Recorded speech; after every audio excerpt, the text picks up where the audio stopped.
Okay, we're back.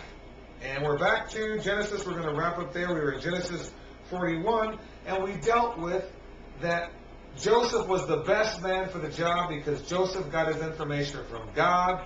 Pharaoh figured this out and, took care of this and put Joseph in that position where a man of God could actually run things. Here we're going to go to another chapter in Genesis to show you something. We're going to go to Genesis chapter 40. Where is it here? Yeah, here we go. 47.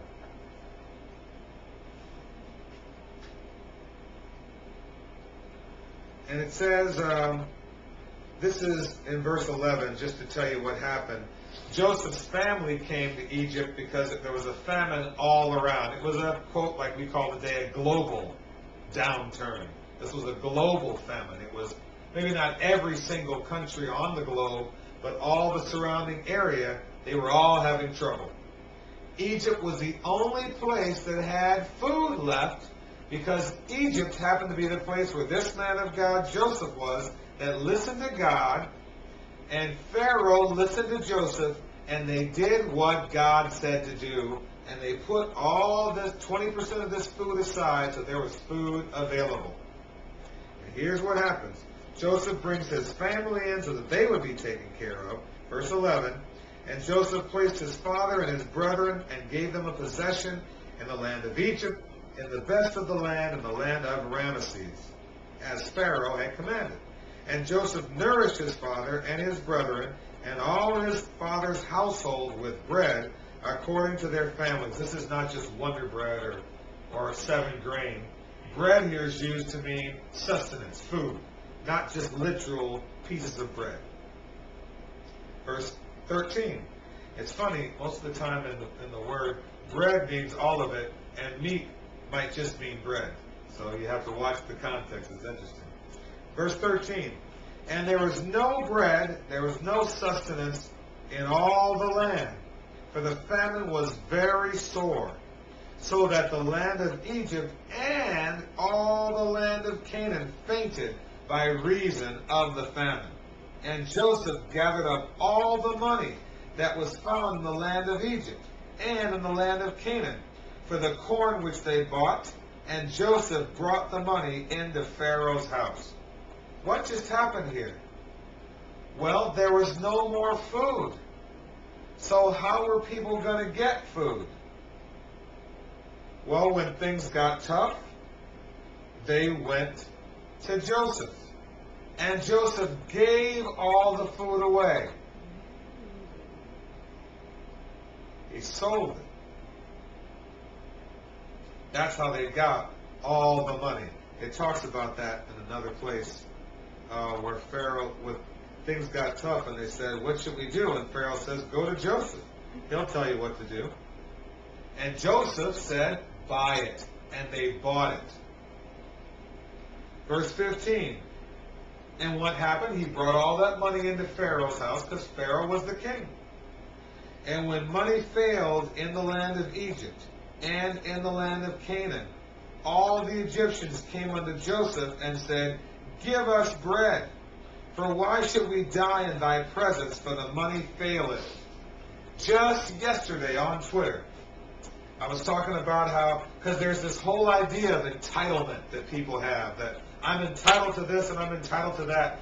Everyone deserves to own a home, they used to say, until we got into this trouble. Now they're saying everyone deserves to have what? Health care. Everyone deserves health care. So I twittered out, no. Everyone that can pay for it, or everyone that pays for it deserves it. And no one that doesn't pay for it deserves it. Here we have a situation. These are the people that live in Egypt. And they had bought the grain because during the go-go years, the 7 years of plenty, what did they do? They spent like drunken sailors because they said, The good times will never end. Here's what they said. It's different this time. Someone said, well, do you really think real estate prices can keep going up like this forever? And someone said, oh, they can. It's different this time. When the stock market was doing this, someone said, you think the stock prices can keep going up forever like this? And someone said, oh, yeah, it's different this time.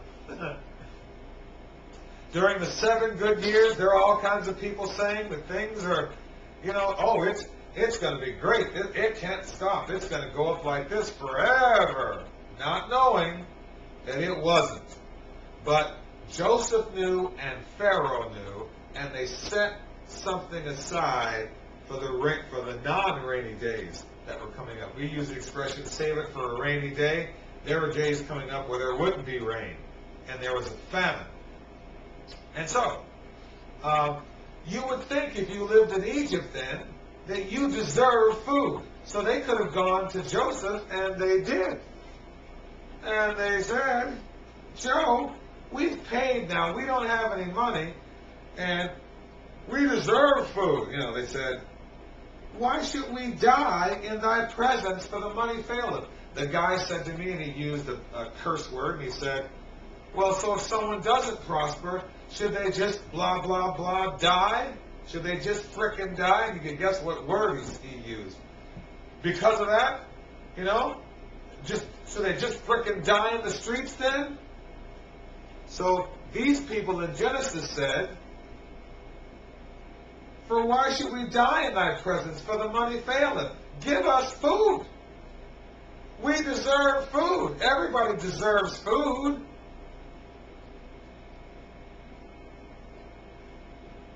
And Joseph said, give your cattle, and I will give you for your cattle if money fail.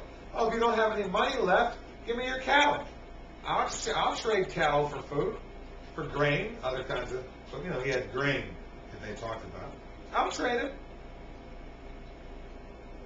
Oh, but these are our cattle that we, hey, no problem, eat them then.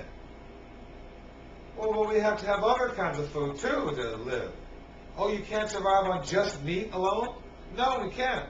Oh, okay. Well, then trade some of that cattle for grain. Does that sound cold? Does that sound hard? Maybe it does. But you know what? This is what God told the man of God to do. And Joseph, and I'll give you for your cattle if money fail. But you don't understand. We're Africa. And in Africa, and it's been tough for us in Africa, just give us food. We're having a famine here. We're starving here. Oh, no problem. You got oil? Well, yeah, we have oil. Okay, give me oil and we'll give you food. Well, but this is our oil. This is what we use to sell to you at super high prices. Oh, well, then drink it. Put it on your breakfast cereal.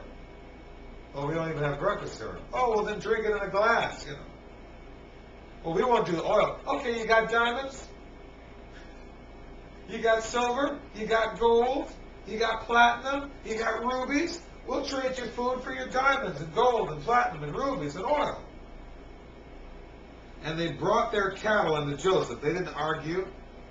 They brought their cattle, and Joseph gave them bread in exchange for horses, and for the flocks, and for the cattle of the herds, and for the asses. And he fed them with bread for all their cattle for that year. When that year was ended, they came unto him the second year, and said unto him, we will not hide it from my lord, how that our money is spent. My lord also hath our herds of cattle. And you got all our cattle now. And we're still hungry. There is not aught left in the sight of my lord, but our bodies and our lands. All we have is our bodies and our lands. Wherefore shall we die before thine eyes, both we and our land? Buy us and our land for bread, and we and our land will be servants unto Pharaoh, and give us seed that we may live and not die, that the land be not desolate. Verse 20.